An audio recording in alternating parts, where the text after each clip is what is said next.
Assalamualaikum warahmatullahi wabarakatuh. Halo semuanya, Nadila di sini. Sebagai calon tenaga pendidik, kita harus tahu apa itu kurikulum. Dan pada kesempatan kali ini, saya akan menjelaskan tentang perkembangan kurikulum dari awal kemerdekaan hingga sekarang. Dengerin penjelasannya ya. Sejak kemerdekaan di Indonesia pada tanggal 17 Agustus 1945, kurikulum di Indonesia sering sekali mengalami perubahan. Akhirnya, sebuah ungkapan tentang kurikulum yang berbunyi ganti menteri, ganti kurikulum. Tapi, perubahan kurikulum memang seharusnya diselenggarakan karena adanya perubahan politik, sosial dan budaya, ekonomi, iptek yang menyebabkan perubahan seperangkap rencana pendidikan. Karena terjadinya perubahan kurikulum dari periode ke periode, ini menyebabkan terjadinya perubahan yang signifikan bagi pendidikan di Indonesia. Dan pada video kali ini, saya akan membahas tentang sejarah perkembangan kurikulum yang terjadi di Indonesia. 1. Kurikulum 1947 atau juga disebut dengan Rencana Pelajaran 1947. Rencana pelajaran adalah kurikulum pertama yang lahir di Indonesia. Walaupun kurikulum ini mulai digunakan pada tahun 1950, tapi pada masa ini telah mulai diaturnya 1. Daftar jam pelajaran dan jam pengajaran. 2. Garis-garis besar pengajaran. Dari terciptanya kurikulum 1947, mulai terlihat perubahan sistem belajar yang pada saat itu masih dipengaruhi oleh sistem belajar Jepang dan Belanda. Dan karena itu, pemerintah pada waktu itu lebih mementingkan pendidikan, pembentukan karakter bangsa Indonesia yang berdaulat dan sejajar dengan bangsa lain. Yang kedua, kurikulum 1952 atau disebut juga dengan Rencana Pelajaran Terurai 1952. Kurikulum 1952 atau bisa juga disebut dengan Rencana Pelajaran Terurai 1952 merupakan penyempurnaan dari kurikulum sebelumnya.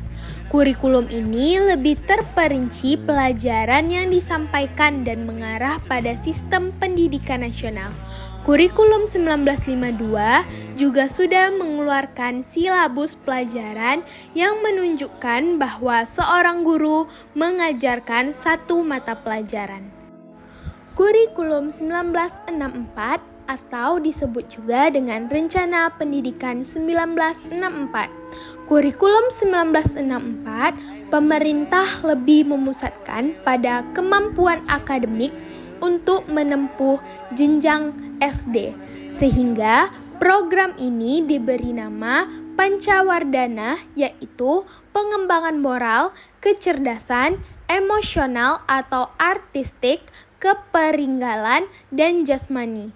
Dan pada masa kurikulum 1964, diluncurkan pula rencana pembelajaran taman kanak-kanak dan sekolah dasar termasuk untuk sekolah lanjutan.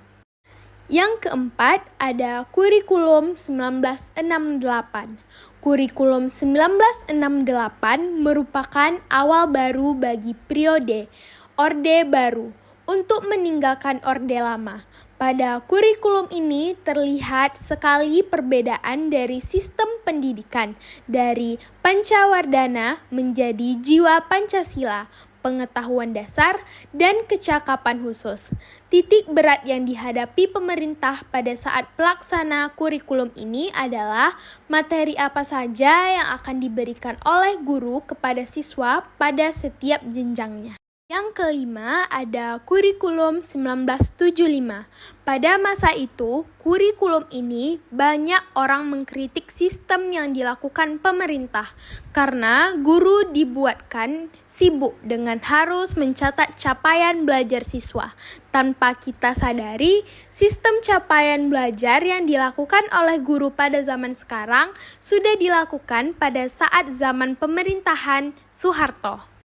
Pada kurikulum 1975, seperti yang sudah disampaikan, kurikulum ini lebih menekankan pada capaian belajar atau tujuan belajar pada saat itu yang terkenal dengan istilah MBO atau Management by Objective, yang artinya metode, materi, dan tujuan pengajaran lebih dijelaskan pada prosedur pengembangan sistem instruksional atau disingkat dengan PPSI, dikenal juga dengan istilah satuan pelajaran, yaitu rencana pelajaran setiap satuan bahasan.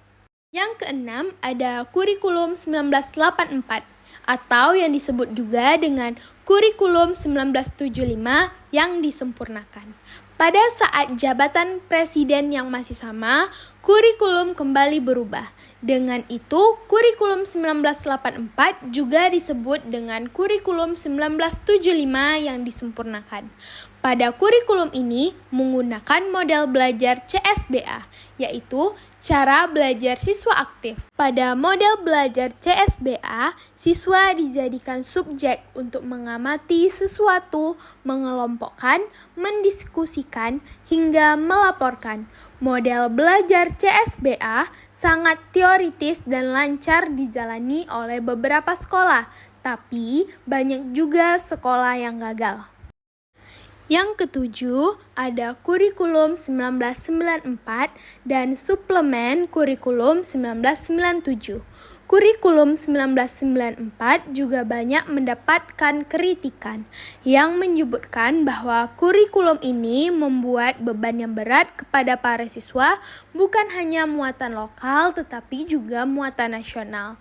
Karena masuknya muatan lokal membuat masyarakat mendesaknya agar isu-isu tertentu juga dimuat. Karena itu, kurikulum 1984 menjadi kurikulum yang sangat padat.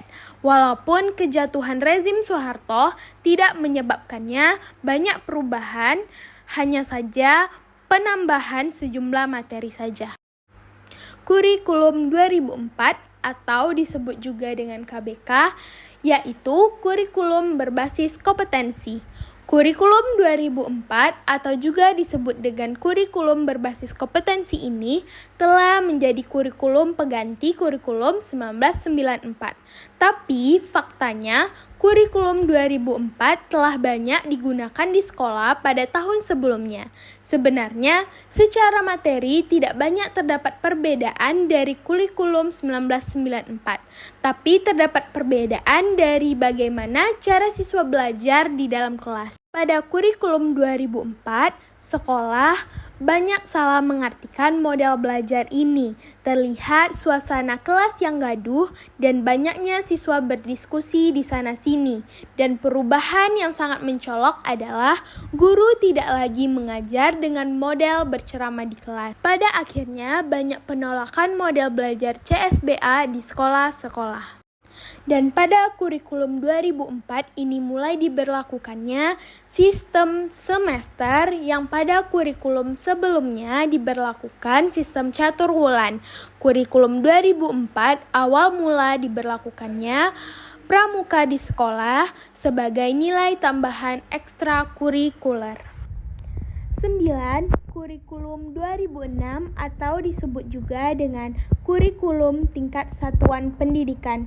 2 tahun berselang dengan keluarnya Peraturan Menteri Pendidikan Nasional masing-masing nomor 22 tahun 2006 dan nomor 23 tahun 2006, maka keluar pengembangan KTSP yang diberlakukan oleh Badan Nasional Pendidikan di Indonesia. Kurikulum 2006 sangat melihat perkembangan dari siswa-siswi yang membuat penyusunan kurikulum bukan lagi diatur oleh pemerintah pusat, melainkan dari pemerintah daerah atau sekolah itu sendiri. 10. Kurikulum 2013. Kurikulum 2006 yang telah dilaksanakan selama 6 tahun kembali diganti oleh kurikulum baru, yaitu kurikulum 2013. Pada kurikulum ini terdapat 4 aspek penilaian, yaitu aspek pengetahuan, aspek keterampilan, aspek sikap, dan perilaku. Tapi pada tanggal 11 Desember 2014 sesuai dengan peraturan Menteri Pendidikan, pelaksanaan kurikulum harus diberhentikan sementara dan sekolah-sekolah kembali menggunakan KTSP kecuali satuan pendidikan dasar. Alasan kurikulum 2013 diberhentikan secara sementara karena setelah dilakukannya survei oleh Menteri Pendidikan yaitu Anies Baswedan, ia merasa implementasi dari kurikulum 2013 tidak terlalu efektif. Hal ini disambut dengan baik dari kalangan guru karena mereka merasa kalau kurikulum 2013 belum dirancang terlalu matang. Yang terakhir, ada kurikulum merdeka. Kurikulum merdeka adalah kurikulum yang memberikan kebebasan kepada peserta didik dan guru untuk mengoptimalkan sistem belajar di kelas. Perangkat digunakan guru pun tidak memiliki batas tertentu. Dikutip dari Kemendikbud.go.id, karakteristik kurikulum merdeka ada 3. Yang pertama, pengembangan soft skill dan karakter. Yang kedua, fokus pada materi esensial. Yang ketiga, pembelajaran secara fleksibel. Sistem pembelajaran merdeka pun diberikan 3 pilihan, yaitu yang pertama, mandiri belajar. Yang kedua, mandiri berubah. Yang ketiga, mandiri berbagi.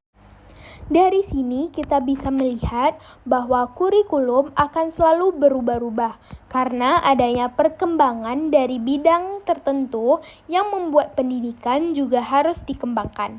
Walaupun banyak cekalan atau kemunduran dari itu, bukan salah dari pengembangan daripada kita harus selalu stuck di tempat yang sama. Lebih baik maju walaupun adanya sesekali kemunduran. Terima kasih untuk teman-teman yang sudah menonton. Lebih dan kurang saya mohon maaf. Wabillahi taufik wal hidayah. Wassalamualaikum warahmatullahi wabarakatuh.